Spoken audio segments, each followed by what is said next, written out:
Hello दोस्तों, welcome to my channel. आज हम इस वीडियो में न्यूरॉन के बारे में पढ़ेंगे। न्यूरॉन जो कि मानव शरीर की सबसे बड़ी कोशिका है, जिसे हिंदी में तंत्रिका कोशिका कहते हैं और इंग्लिश में कहते हैं न्यूरॉन। तो इस वीडियो में हम न्यूरॉन के बारे में पढ़ेंगे। सबसे पहले जानेंगे कि इसकी स्ट्रक्चर क्या है, न्यूरॉन की बनावट क्या है। जो अभी आप ये चित्र देख रहे हैं, ये न्यूरॉन का है। तो सबसे पहले हम क्या जानेंगे, इसके स्ट्रक्चर, STRUCTURE। सबसे पहले जानेंगे इसके स्ट्रक्चर। ठीक है, ये क्या है, मानव शरीर की सबसे बड़ी कोशिका है, जिसे हिंदी में तंत्रिका कोशिका और इंग्लिश में क्या कहते हैं, न्यूरॉन कहते हैं। यह मनुष्य की सबसे बड़ी कोशिका, यानी इसकी जो लंबाई है 1 मीटर से भी अधिक हो सकती है। कितनी? 1 मीटर से भी अधिक हो सकती है। 1 मीटर इसकी लंबाई कितनी हो सकती है? 1 मीटर से भी अधिक हो सकती है। तो चलिए सबसे पहले हम जान लेते हैं कि इसका स्ट्रक्चर क्या है और इसकी महत्वता क्या है, इसका इंपॉर्टेंस क्या है। तो देखिए, मानव शरीर में न्यूरॉन का होना बहुत ही जरूरी है। क्यों जरूरी है, इसकी क्या महत्व है, सबसे पहले इसकी महत्व को समझते हैं। देखिए, जब हमें कोई स्पर्श करता है ना, जब हमें कोई छूता है, तो हमें न्यूरॉन की सहायता से ही पता चल पाता है। यदि न्यूरॉन नहीं रहता, तो यदि कोई हमें स्पर्श भी करता तो हमें पता नहीं चल पाता। यानी कहने का मतलब है, जितने भी सेंसर ऑर्गन है हमारे शरीर में, सेंसर ऑर्गन, देखिए सेंसर ऑर्गन, सेंसर ऑर्गन कौन कौन से हैं? आंख है, कान है, नाक है, जीभ है और एक सेंसर ऑर्गन है। आप कमेंट बॉक्स में कमेंट करिए। ठीक है, तो जितना भी हमारे संवेदी अंग है, सेंसर ऑर्गन है, इससे हम जो महसूस करते हैं, हम अपने संवेदी अंगों द्वारा जो फीलिंग को महसूस करते हैं, उस फीलिंग को माइंड तक पहुंचाने का काम करता है ये न्यूरॉन। दिमाग तक पहुंचाने का काम कौन करता है? न्यूरॉन। यदि हमें कोई छूता है, तो उस छूने का एहसास का फीलिंग दिमाग तक कौन ले जाता है? तो न्यूरॉन ले जाता है। यदि न्यूरॉन नहीं रहता, तो यदि हमें कोई छूता, टच करता, तो हमें पता नहीं चल पाता। तो इस वीडियो में हम जानेंगे कि कैसे हमें पता चलता है, ये जो न्यूरॉन है उस फीलिंग को कैसे दिमाग तक ले जाता है।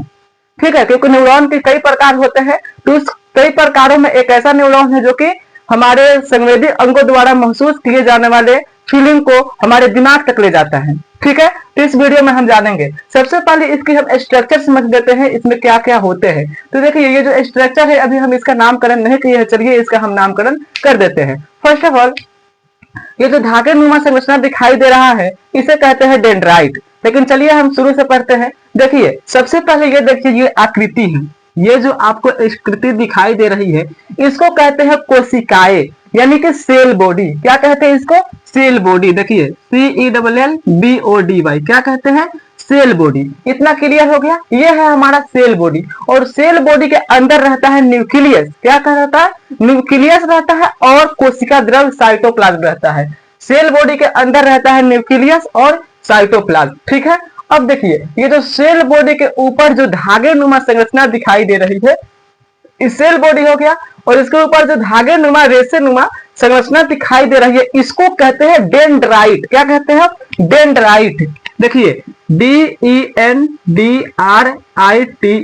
क्या कहते हैं? डेंड्राइट कहते हैं। ठीक है, अब देखिए, ये जो डेंड्राइट है, इसको हिंदी में कहते हैं द्रुमिका। क्या कहते हैं? द्रुमिका। ये सेल बॉडी हो गया, ये डेंड्राइट हो गया, ये हो गया हमारा न्यूक्लियस एंड साइटोप्लाज्म। ओके, अब चलिए नीचे, ये जो लंबी पूंछ की तरह दिखाई दे रहा है, इसको कहते हैं एक्सोन। यहां से देखिए, यहां से लेकर यहां तक यह एक लंबी पूंछ की तरह है ना, इसको कहते हैं एक्सोन। क्या कहते हैं? एक्सोन, AXON, एक्सोन कहते हैं। ठीक है, ये लंबी पूंछ को क्या कहते हैं? एक्सोन कहते हैं। अब देखिए, ये जो एक्सोन है ना, इसको एक परत घेरी रहती है, परत। देखिए, इस पर एक परत चढ़ी रहती है, इस परत को कहते हैं, एक्सोन को, कवर को कहते हैं माइलन सेल्स। ठीक है, ये जो बड़ी सी परत है उसको एक्सोन कहते हैं, और एक्सोन के ऊपर एक परत रहती है, उसको कहते हैं माइलन सेल्स। देखिए, क्या कहते हैं? Myelin cells, MYLIN, myelin cells. क्या कहते हैं? Myelin cells. अब यदि आपसे कोई पूछ दे कि ये जो माइलन सेल्स होती है किससे बनी होती है, तो कहेंगे सक्वान सेल से बनी होती है। क्या? सक्वान सेल से। देखिए, SCHWAN, सक्वान सेल।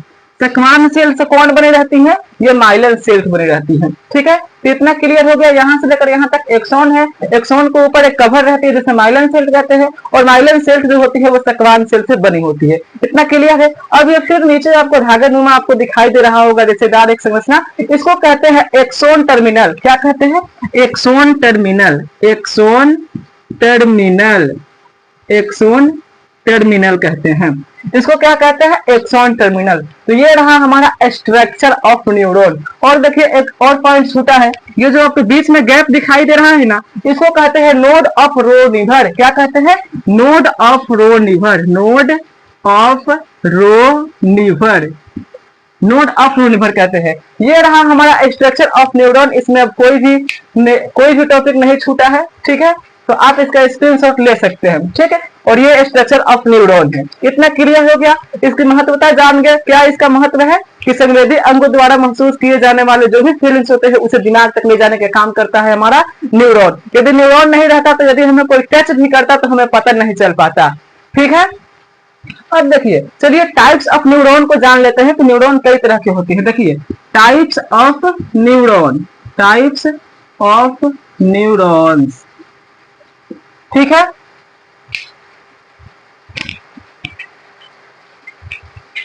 देखिए ये जो न्यूरॉन होती है वो 3 तरह की होती है। कौन कौन? तो देखिए एक होती है सेंसरी न्यूरॉन। क्या होती है?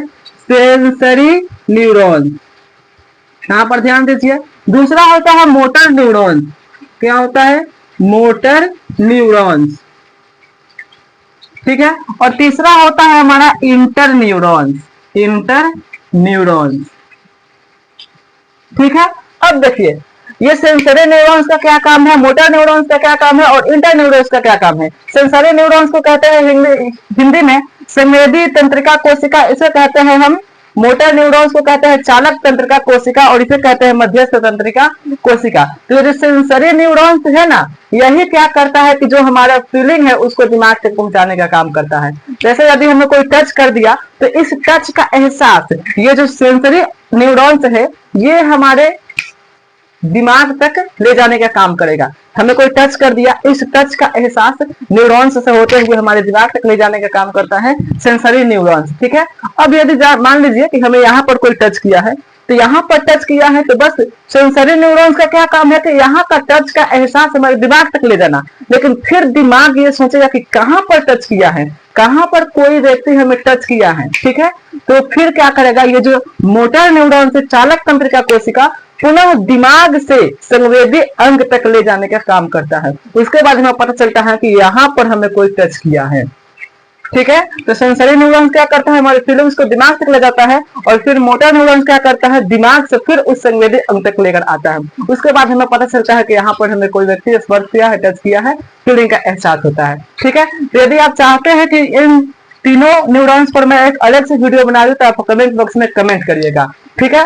और नेक्स्ट वीडियो में हम जानेंगे कि एक न्यूरॉन्स से दूसरे न्यूरॉन्स तक, जैसे ये न्यूरॉन्स हो गया, हमारे शरीर में बहुत सारे न्यूरॉन्स है, तो एक नीचे भी न्यूरॉन्स हो जाएगा। तो जो हमारी फीलिंग है, जो हमारी भावनाएं है, ठीक है, उसको दिमाग तक ले जाते वक्त बहुत सारे न्यूरॉन्स से होकर गुजरना पड़ता होगा। तो एक न्यूरॉन्स से दूसरे न्यूरॉन्स में फीलिंग कैसे ट्रांसफर होती है उसे हम जानेंगे नेक्स्ट वीडियो में। तो यदि आप चाहते हैं कि इसका भी मैं वीडियो बना दूं तो कमेंट बॉक्स में कमेंट करिएगा। और नेक्स्ट वीडियो में तो हम जानेंगे कि एक न्यूरॉन से दूसरे न्यूरॉन में किस तरह से फीलिंग जाती है, ठीक है। तो अब तक के लिए bye, thanks for watching this video. Take care, पढ़ते रहिए। और इस चैनल पर क्लास 10 के और सब्जेक्ट पढ़ाई जाती हैं। यदि आप जुड़ना चाहते हैं तो जुड़ सकते हैं। बोर्ड एग्जाम 2026 में मैं विश्वास दिलाता हूं कि आप बेहतर से बेहतर कर पाएंगे। तब तक के लिए bye, thanks for watching this video, take care.